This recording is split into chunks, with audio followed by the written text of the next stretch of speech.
శ్రీ సీతారామాభ్యాం నమః. శ్రీ గురుభ్యో నమః. శ్రీమద్ వాల్మీకి రామాయణము అయోధ్యాకాండము మొదటి సర్గము. దశరథుడు శ్రీరాముని యువరాజ పట్టాభిషిక్తుని గావించుటకై సంకల్పించుట. భరతుడు పెద్దల అనుమతిని తీసుకుని తన మేనమామ ఇంటికి వెళుతూ పుణ్యపురుషుడు జితేంద్రియుడు అయిన శత్రుఘ్నుని పరమప్రీతితో తన వెంట తీసుకుని వెళ్ళాడు. భరతుడు తన మేనమామ ఇంట్లో శత్రుఘ్నునితో సహా బంధు మర్యాదలను ఆదర సత్కారములను పొందుతూ అచ్చట హాయిగా ఉన్నారు. యుధాజిత్తు శత్రుఘ్నుని పుత్రవాత్సల్యముతో భరతుని కంటే ఎక్కువగా లాలిస్తూ ఉన్నాడు. ఆ ఇరువురు సోదరులను మేనమామ ఇంట తమకు నచ్చిన రీతిగా ఆహార విహారములతో ఆటపాటలతో ఉత్సాహంగా నివసిస్తూ ఉన్నారు. అయినా కూడా వారు వార్ధక్యముననున్న తమ తండ్రియగు దశరథ మహారాజును తలుచుకుంటూనే ఉన్నారు. సత్పుత్ర లాభముతో నిత్య సంతోషిగా ఉన్న దశరథ మహారాజు ఇంద్రవరుణులవలెనున్న విడిదీయరాని సోదర ప్రేమతోనున్న తన కుమారులగు భరత శత్రుఘ్నులు ఇద్దరు దేశాంతరమునందు ఉండుటచే తన చెంత లేకుండుటచే బెంగతో వారిని పదే పదే గుర్తు చేసుకుంటూ ఉన్నాడు. తన శరీరము నుండి ఉత్పన్నములైన 4 చేతుల వలె దశరథునకు పురుషశ్రేష్ఠులైన తన 4 కుమారులను ఎంతయో ప్రీతిపాత్రులు. ఆయనకు అందరూ సమానులే. ఇంద్రాది దేవతలలో జ్యేష్ఠుడైన బ్రహ్మ ఆయన తండ్రియగు శ్రీ మహావిష్ణువునకు ప్రీతిపాత్రుడైనట్లే దశరథునకు తన కుమారులలో పెద్దవాడును మహాపరాక్రమశాలియు సద్గుణ సంపన్నుడును అయిన శ్రీరాముడు మిక్కిలి ప్రీతిపాత్రుడు. గర్వోన్మత్తుడైన రావణుని సంహరించటానికై దేవతలు ప్రార్థించగా నిత్యుడైన శ్రీ మహావిష్ణువు మనుష్యలోకమున శ్రీరాముడై అవతరించాడు. దేవతలలో ప్రముఖుడైన ఇంద్రుని తన తనయునిగా పొందిన అదితి వలె కౌసల్యాదేవి మిక్కిలి పరాక్రమశాలి అయిన శ్రీరాముని తన పుత్రునిగా పొందినదై పరమానంద భరితురాలయ్యింది. శ్రీరాముడు లోకోత్తర సుందరుడు, మహావీరుడు, ఇతరులలోని సుగుణములనే గ్రహించువాడు, సద్గుణములను బట్టి దశరథుని వంటివాడు. ఇట్టి సాటి లేని సత్పుత్రుని గన్న కౌసల్యాదేవి అదృష్టమే అదృష్టము. రఘురాముడు ప్రశాంత చిత్తుడు, మృదు భాషి, కోపమను మాటనే ఎరుగనివాడు. ఇతరులెవరైనను ఎట్టి పరుషోక్తులాడినను వాటిని ఏమాత్రము పట్టించుకొనడు. అంతేకాదు వారితో మృదువుగా అనునయపూర్వకంగా మాట్లాడును. యథార్థముగా అతడు తండ్రిని మించిన తనయుడు. మనస్వి అయిన శ్రీరాముడు ఏ విధముగా అయినను ఏ రూపముననైనను ఎవరి వలనైనను తనకు ఏ కొంచెము ఉపకారము జరిగినను దానిని కొండంతగా భావించి మిక్కిలి సంతోషించేవాడు. ఎవరి వలన ఎన్నెన్ని అపకారములు జరిగినను వాటిని గూర్చి ఏమాత్రము పట్టించుకునేవాడే కాదు.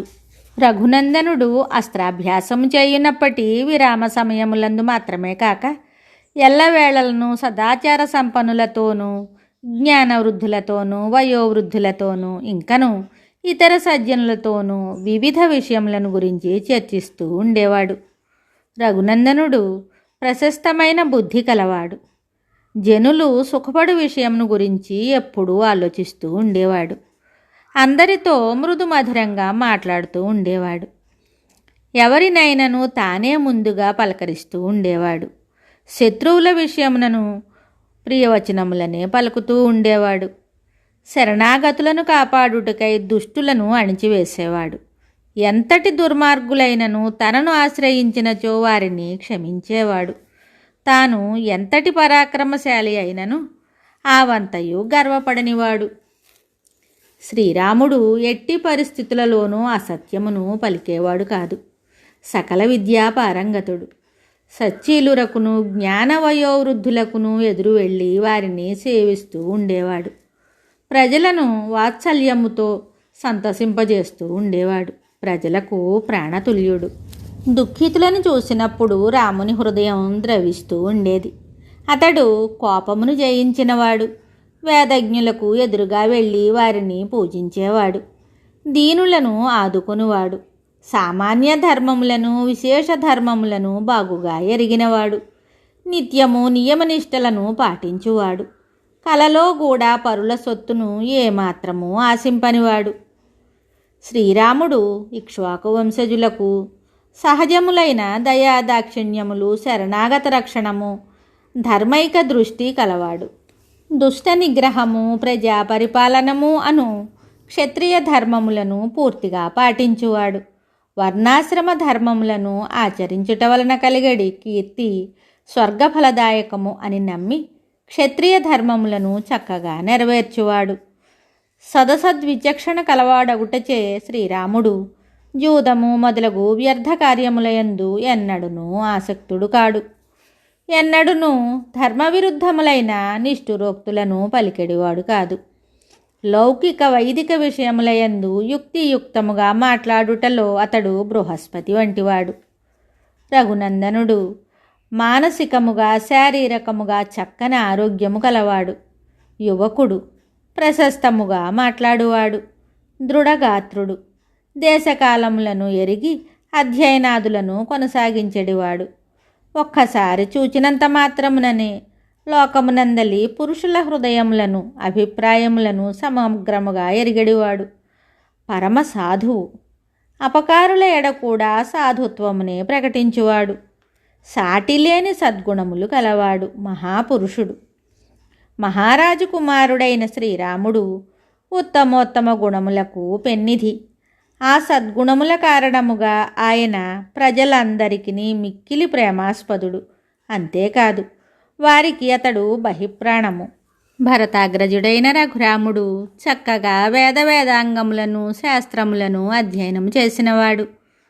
సమావర్తనాది వ్రతములను ఆచరించినవాడు. శస్త్రాస్త్రములను ప్రయోగించుటలో ఇతర ధనుర్ధారుల కంటే దశరథుడే మిన్న కాగా శ్రీరాముడు ఆయనను మించినవాడు.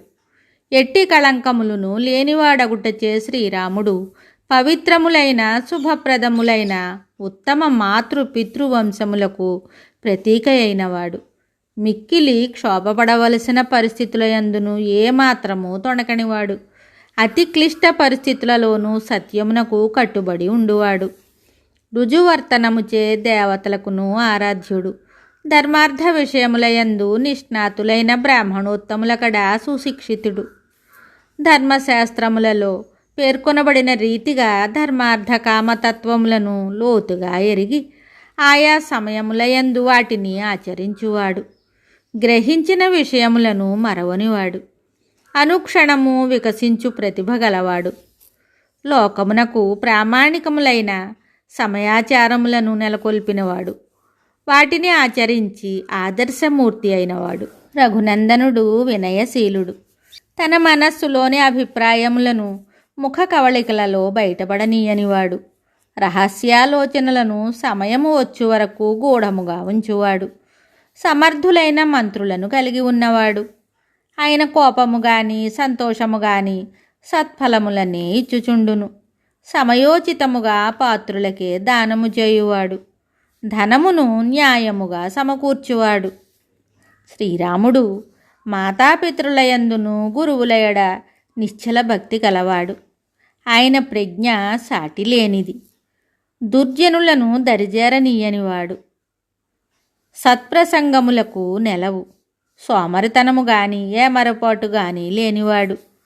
లోకము ఇతరుల లోపములను మాత్రమే గుర్తిస్తుంది. రాముడైతే తన లోపములను కూడా గుర్తించును. రఘురాముడు సర్వశాస్త్ర కోవిదుడు, కృతజ్ఞుడు. ఏ విధముగానైనను ఏ కొంచెమైనను తనకు ఉపకారము జరిగినచో దానిని మనువనివాడు. చూచినంత మాత్రముననే సాధువులను అసాధువులను సులభంగా గుర్తించువాడు. శాస్త్ర మర్యాదను అనుసరించి మిత్రులు మొదలగు వారిని స్వీకరించువాడు. తరువాత తగు విధముగా వారిని ఆదుకొనువాడు. సజ్జనులను దరిచేర్చుకొనుటలోను వారికి తోడ్పడుటయందును శ్రీరాముడు కుశలుడు. సమయమెరిగి దుర్జనులను శిక్షించేవాడు. న్యాయసమ్మతముగా ప్రజలను నొప్పింపక పువ్వుల నుండి తుమ్మెద తేనెను గ్రహించినట్లు వారి నుండి కోశాగారమునకు ధనమును సమకూర్చేవాడు.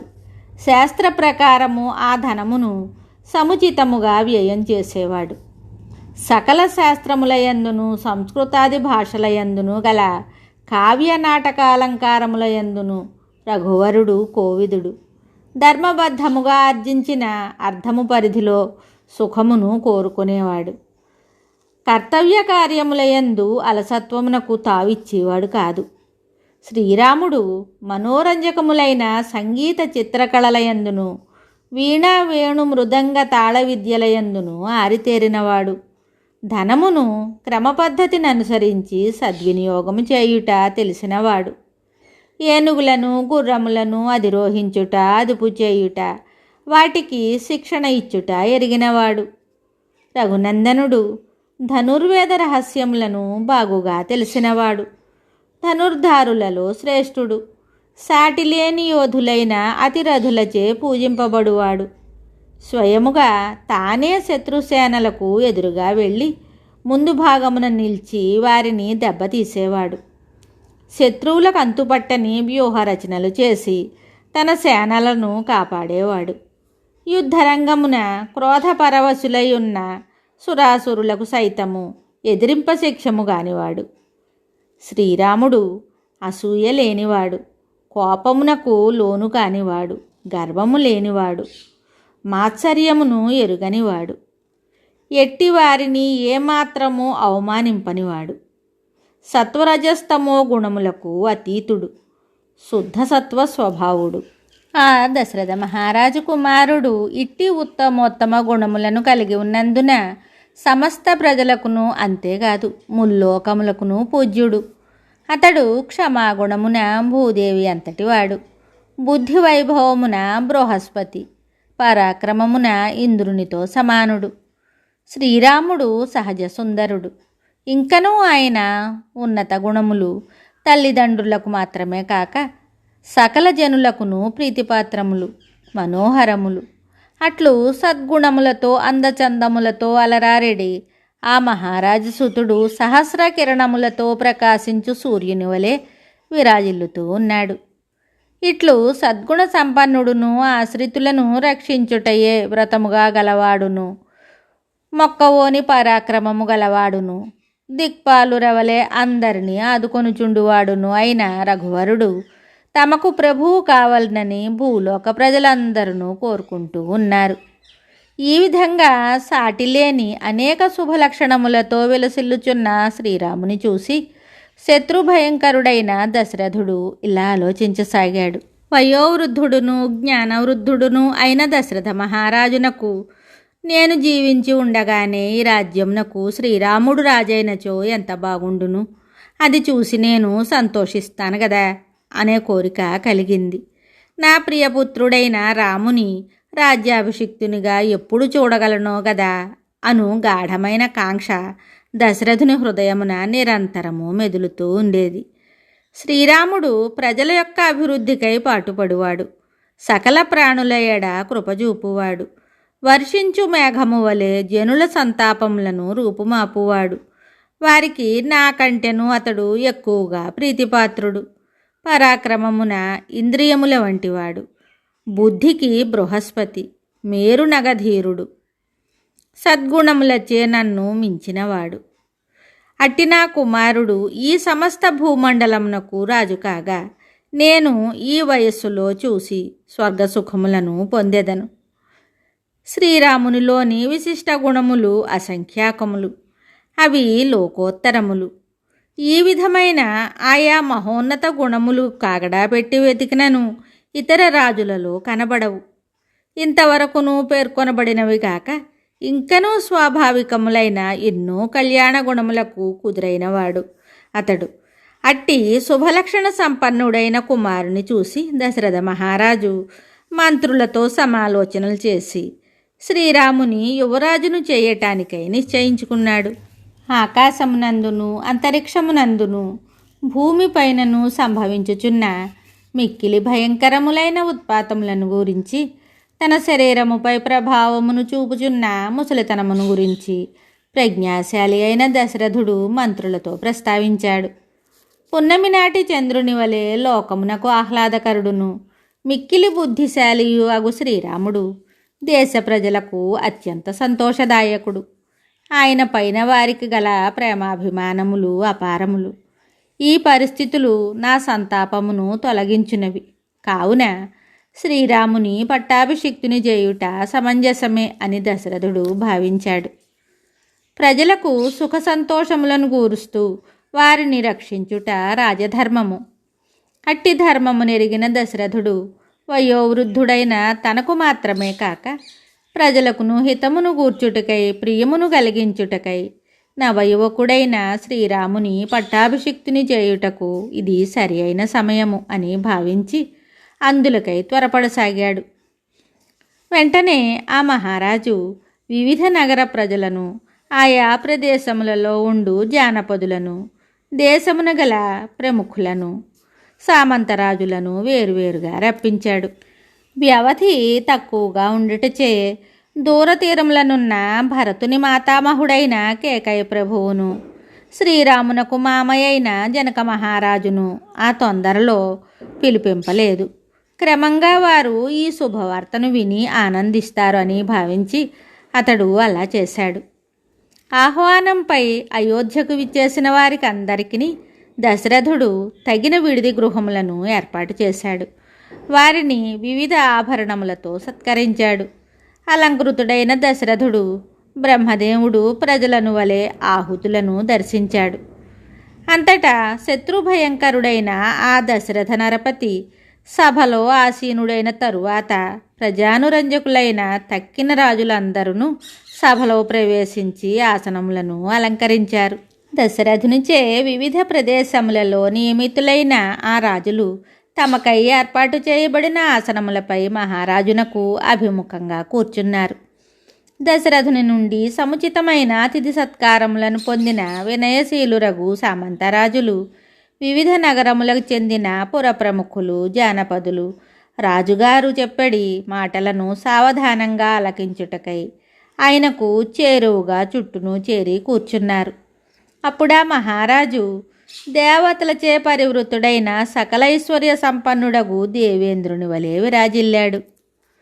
వాల్మీకి మహర్షి విరచితమయ్య ఆది కావ్యమైన శ్రీమద్ రామాయణమునందలి అయోధ్యాకాండమునందు మొదటి సర్గము సంపూర్ణం. శుభం.